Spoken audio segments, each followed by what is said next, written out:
So as Jeff said, name's Nick. Brief bit of background. My background actually is AI, doing that for about 30 years. On the security side, I think the thing of relevance is I used to be CTO of OMTP. So OMTP was the standards body responsible for defining the trusted execution environment. So in doing that activity, it's given me a relatively deep insight into the technology and what it takes to get that technology deployed at scale, but also quite a lot of insight into the commerce and the politics around it. I mention that because when I go through some of the security systems, because of my background, I tend to see it through both lenses at the same time. So, firstly, the IoT security endpoint problem. So to some extent, the horse is bolted. There are devices already out there at scale compromised. And I try to do a little bit of modeling just to sort of like back up my assumptions in this area. Just knocked it up on an Excel spreadsheet. Happy to share it to see if other people want to agree with my assumptions. But if you just take some numbers about general market growth, take some assumptions of how many are good, how many are bad, how many are moderate, overlay a churn rate, it produces a picture where any way you cut it, no matter how well you sort of the IoTSF does or the guidelines do in terms of protecting new devices, there's still going to be a load of bad devices out there on the market doing damage. And the question is how do you deal with that? So the other reason the IoT endpoint, security endpoint problem is broken is it's just really, really difficult. I think 2 years ago I did a presentation where I go through one by one for each of the technical challenges. I won't do it again now, but essentially there's a lot of very, very complex technical challenges that if you want to be able to address that problem at scale. But the gateway is interesting. The gateway is interesting for two reasons. One, it naturally centralizes all of the activity, especially when it's happening in a domestic environment. In theory, it sees all the incoming connections, all the outgoing connections. Probably more interesting is all the internal connections of IoT devices talking to each other. In theory, because it's an interception point, you could use it as a place to implement permission requests. And as we'll talk about a little bit later, I think there's some options for using the gateway to do both configuration and updates. That's one side of it. The other side of it is the more negative, which is unless the hub is protected, it really becomes a major attack vector in its own right. And actually, John Moore sent me this yesterday, actually. If you don't believe me, this is a semantic report out. 75%, according to their report, of IoT devices which are compromised are routers. So the question is, what are you going to do about it? So before I go into detail, there's a few sort of reality checks.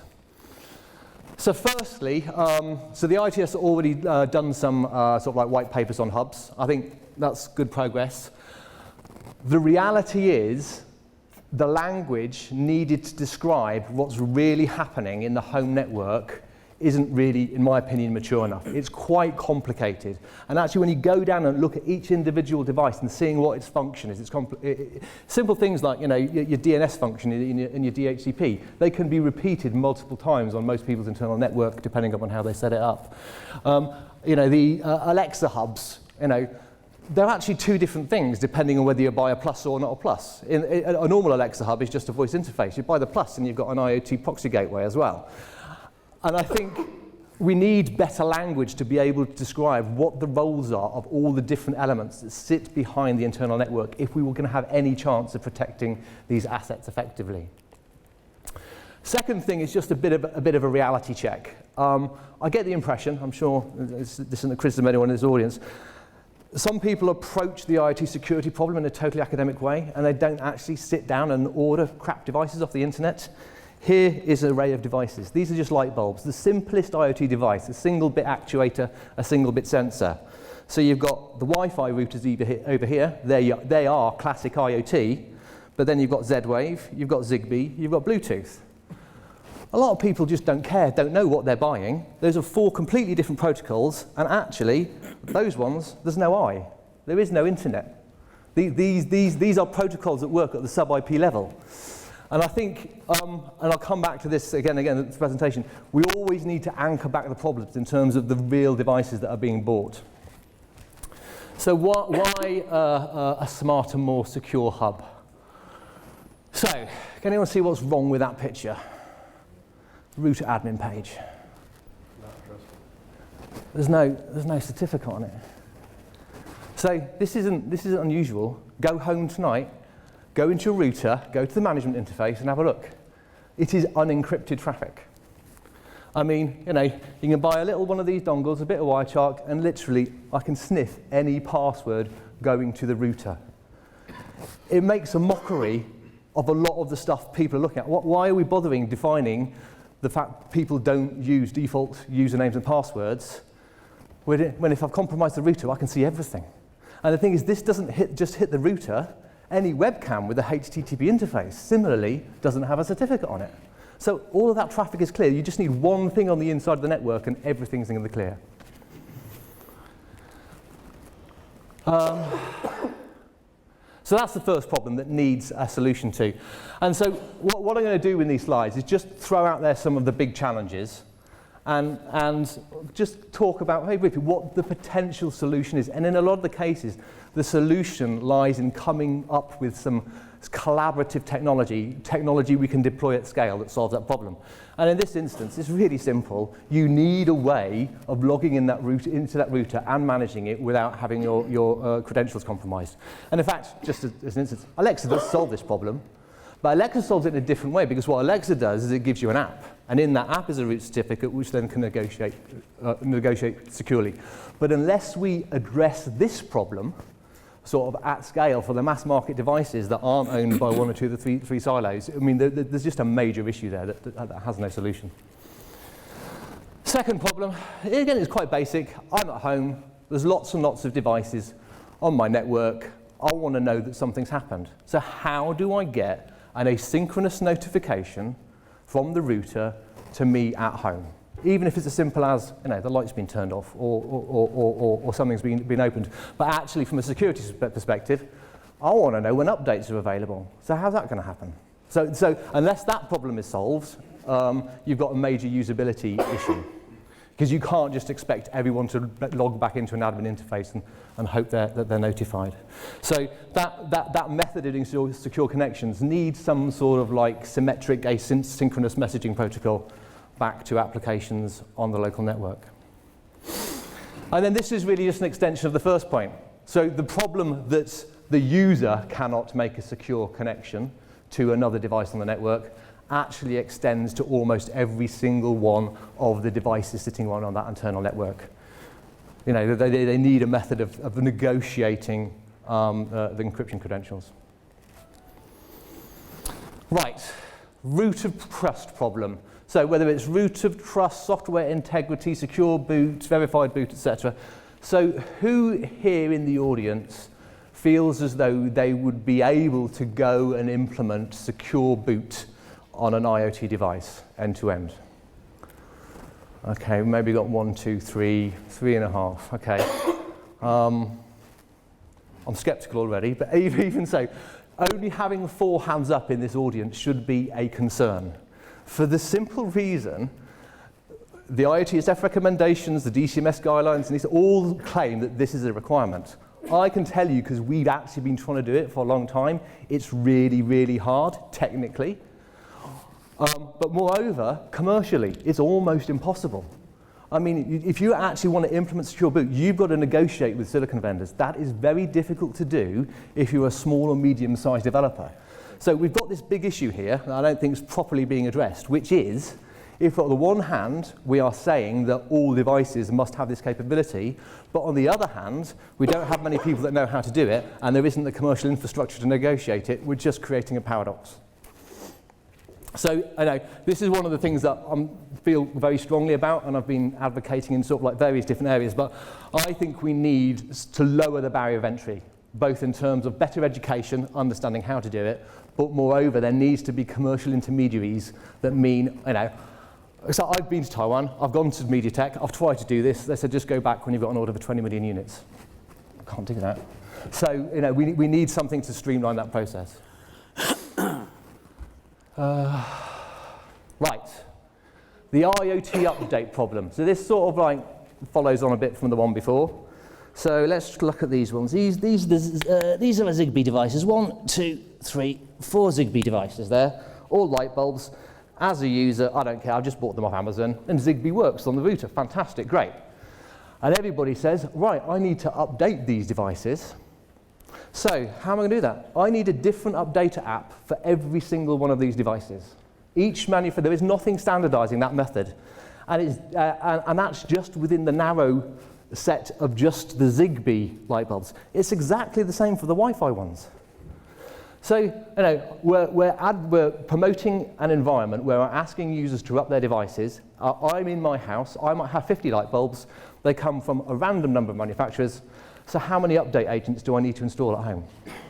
That's problem 1.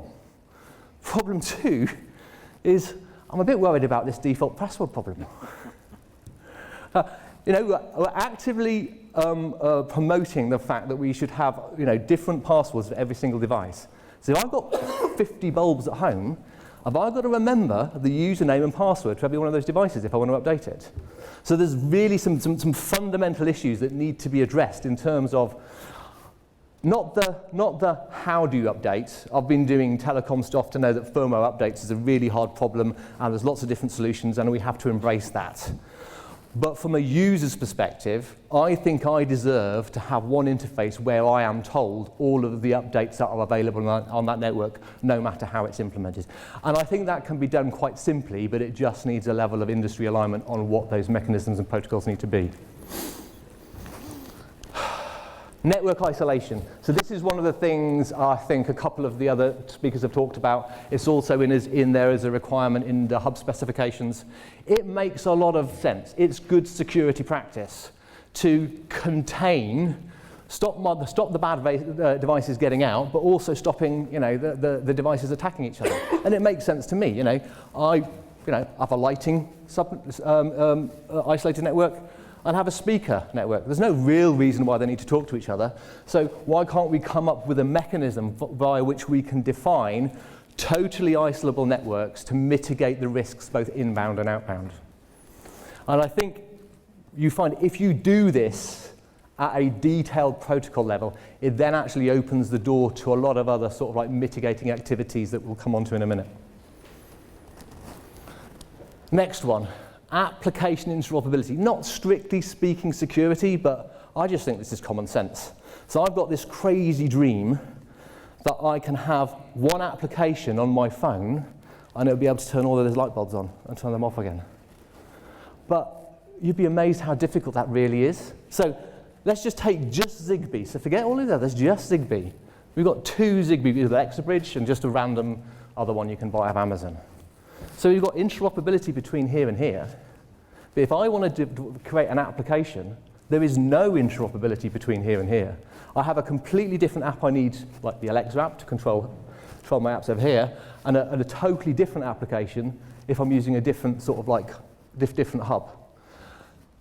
Now, from my perspective, if this isn't solved, then all that's going to happen is you'll have Google Home and you'll have Alexa and a couple of others, and that will be it. It will just be the standard 3 ecosystems and just forget everything else. I actually think this layer of interoperability is actually more important than this one. And it's important because I want to be able to exert control over my apps and the ecosystem northbound of that. But there's another knock-on effect which is more important and much more security pertinent is, I think I deserve the right to be able to control what external applications have access to my devices when.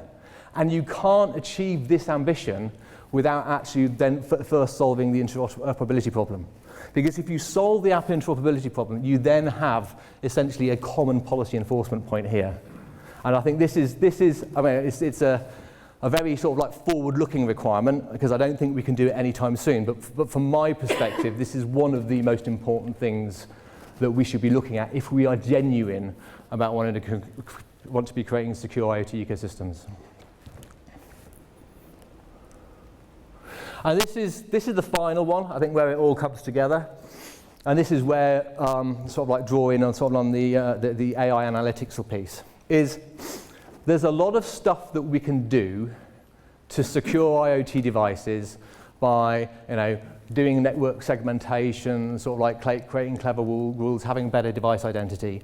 But the reality is, a bit like sort of like firewalls, a lot of the real mitigation is post the event. Something will happen, and then you want to be able to address it. And yes, you can use smart analytics to do all that type of stuff, but anyone that knows anything about sort of like AI and analytics will know the fundamental thing that you need is data. And the data that's relevant here is, the problem is shared by everybody. Everybody's suffering the same problem. So there must be some motivation and incentive to actually share the data that helps you determine, essentially, what is the fingerprint on a badly behaving webcam. And I think, if we manage to achieve that, it opens up the door to much more sophisticated methods of actually managing IoT security. It is a simple fact. Most users will not interact with the security modules that are implemented in the router. And therefore, if you can create this ecosystem where you've got a lot of crazy stuff going on down here, different protocol bridges, different voice gateways, different Wi-Fi, home plugs, voice routers, and they sort of like gather together the salient data, so what I call the fingerprint data of the activity.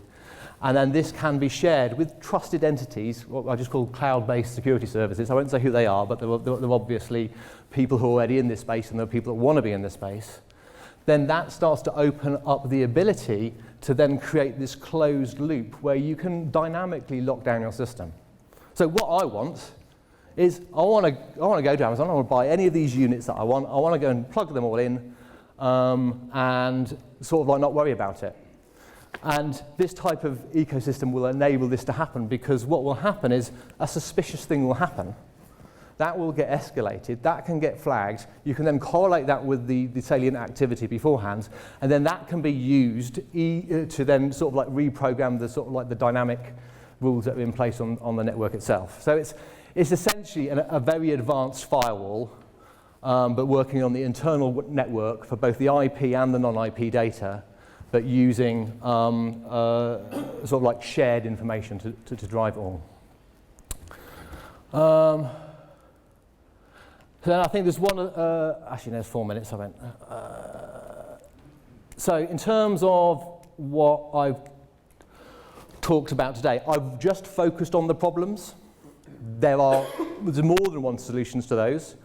We've recently, as John mentioned earlier, we've just been awarded a project, and it's a collaboration with ourselves, Cisco, IoT Security Foundation, and University of Oxford, where we will be sort of like actively looking at each of these issues that we're talking about and presenting concrete sort of like methods and technologies.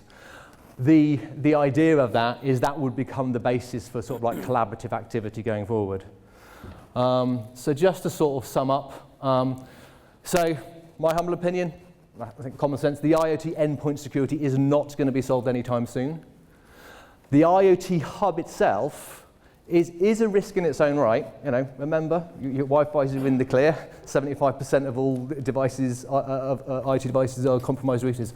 But it's not just a risk, it's also an opportunity. There is technology we can add to the router that will fundamentally mitigate a lot of the risks that we talked about.